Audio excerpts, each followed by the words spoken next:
Hello everyone, wanted to take a few minutes and make a quick video about Flume 2 Smart Water Monitor because day before yesterday, September 29th, LMA Gar City made an announcement that LADWP customers can get Flume 2 for $49.99, and then once you install, you can get another 25 back from DWP. Now, Flume 2 retails for 199, and for 49.99 it's already a good deal, and then getting 25 back, pretty much you're getting Flume 2 for 24.99, which is about a 87% discount. So I think it's a really good deal. It'll be crazy not to buy it. And I mean, even if you don't need it, I feel like if you buy it and you give it to a friend that is not eligible for a rebate or live somewhere else, and Flume 2 is compatible with a lot of different meters, and you can go on their website. They tell you, how, which meters it's compatible with. But uh, I think it's a really good deal. I have Flume 1, which I bought last year, which I paid at that time. It was 150 retail on Amazon, and I had a coupon and I got it for $100. And this is Flume 1, has a couple of differences from Flume 2. Even at that time, Flume 2 was, I think, available, but I decided to stick to Flume 1 pretty much. It was cheaper and then already in stock. So to get into what Flume actually does, both Flume 1 and Flume 2 does pretty much the same thing, except Flume 2 has a couple of different, new features, and the look is slightly different. What it really does is it's very similar to Sense, Emporia, and a couple of other energy monitors out there. So what the energy monitors do is it can monitor electricity usage at your home, and some of them, Emporia goes into each circuit, each switch breaker, and then Sense can actually sense individual equipment level usage with the AI data they have, or the data that they already have in their system. So what the water meter does is pretty much the same thing, except it's monitoring the whole house water usage. One of the biggest selling points that Flume has, or any of these water meters usually provide, is that it can detect leaks. And how it does that is by, it keeps track of your average water usage when you open a faucet or multiple faucets at the same time. But it'll monitor when there's an abnormal usage for a couple of hours or a certain threshold that you set, and then it'll send you a notification on your app, or an email, so you can look into what's actually going on. So this actually has helped me a couple of times. I had one of my garden hoses burst and had a water leak, and the way I found out was through the Flume app. So to go into details of the difference between Flume 1, Flume 2, I think for the regular everyday use, I think Flume 1 and Flume 2 probably doesn't make a big difference. But just to point out the main differences that they are listing on their website, and I think which might matter to some, is the battery life, and then the fact that you can have a secondary battery in the on the meter itself, and then you can easily replace the battery because of the way that they've designed it. And the other thing that they are mentioning, apart from increased Wi-Fi range and connectivity, is they're mentioning about a new feature that is introduced in Flume 2, that you can look at your water usage for individual faucets or individual equipment. I don't know how this is actually done. It's very interesting to see. So I'm really interested in finding out or how it really works in real life. So those are the main differences. But at $24.99, it's definitely, I think, a good deal. I ordered mine yesterday when I heard the news, and I already received my package this morning. So that was quick, because you're ordering through Flume, you're not ordering through Amazon to get the deal. But it looks like their shipping handling was pretty quick, and I got the box this morning.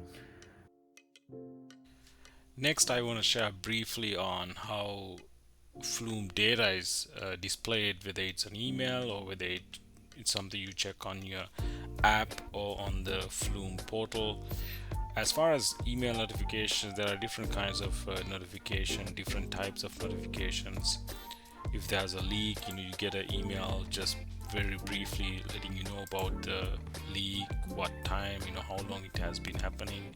And then they also seem to be sending a monthly report that shows a breakdown of the usage. So for an example, this is the biggest difference, like a comparison. And for me, I know what this means. Like last year we had a couple of family members, so it clearly shows that extra usage.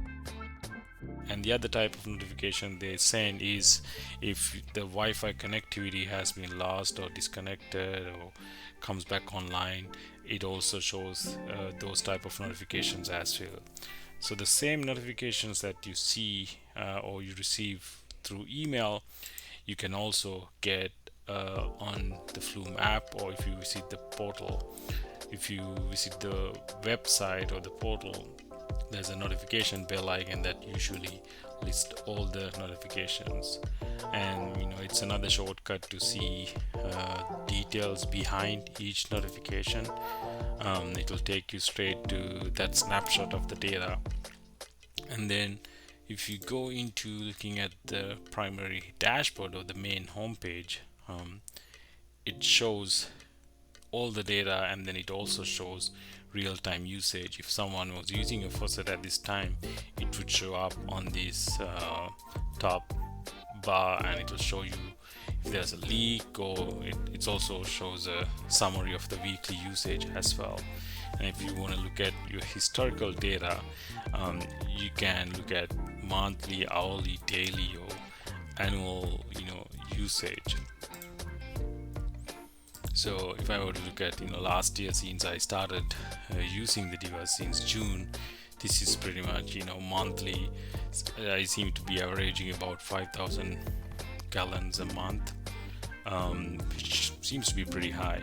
And then you can look at just daily. If you look at the monthly view, it'll show you the daily usage. And just for an example, I had an incident last couple of weeks ago. So if I go into that September right here, and then right here on September 7th, so my daily usage is about 75 to 100. But on this day, we had a leak that wasn't caught for about an hour or two. Our usage spiked up because of the leak, but the only reason we caught the leak is also because of the Flume notifications. So that's one of the biggest reasons I recommend anyone to consider this device, because I think it's definitely worth spending 24 and then not going through these incidents. And one way to avoid that, or at least catching it early on. Next, I'm going to go into the settings area towards the right hand side, settings bar. There's a couple of different things you can set up here. I'm going to go into usage profile. This is somewhat of a high level summary of your house profile, how many people live in your residence, how many bathrooms, and then you can also set up information about the appliances that you have in your house. I do believe that this is heavily used as they have published for Flume 2 as far as the detailed information about the usage.